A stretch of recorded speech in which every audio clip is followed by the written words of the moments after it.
कुर्णी मुरगुड बंधाऱ्यालगत नदीपात्रामध्ये कचऱ्याचा विळखा, दुर्गंधीमुळे नागरिक त्रस्त, प्रशासनाने लक्ष देण्याची मागणी. कुर्णी मुरगुड बंधाऱ्यालगत नदीपात्रामध्ये मोठ्या प्रमाणात कचरा साचल्याने परिसरात तीव्र दुर्गंधी पसरली असून नागरिकांच्या आरोग्याचा प्रश्न ऐरणीवर आला आहे.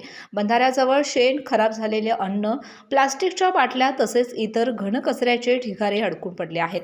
अनेक दिवसापासून हा कचरा न काढल्यामुळे परिस्थिती गंभीर बनली असून प्रशासनाच्या दुर्लक्षाबाबत नागरिकांनी संताप व्यक्त केला आहे.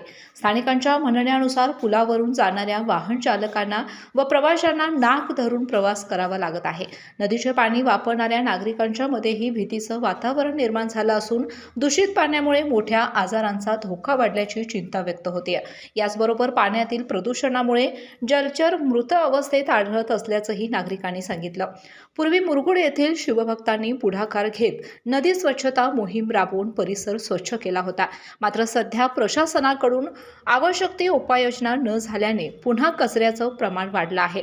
त्यामुळे तातडीने कचरा हटवून नियमित स्वच्छता, कचरा व्यवस्थापन आणि प्रदूषण नियंत्रणासाठी ठोस पावले उचलावीत अशी मागणी नागरिकांच्याकडून जोर धरत आहे. स्थानिक नागरिकांनी प्रशासनाने वेळीच लक्ष देऊन बंधाऱ्याची स्वच्छता करून दुर्गंधी व प्रदूषणाचा प्रश्न मार्गी लावावा, अन्यथा आंदोलनाचा इशाराही देण्यात आलाय. केके न्यूजसाठी कागल प्रतिनिधी ओंकार पोद्दार.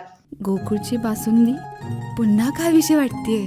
खरं सांगू, मलाही खावीशी वाटतेय. पुन्हा पुन्हा खावीशी वाटणारी गोकुळ बासुंदी.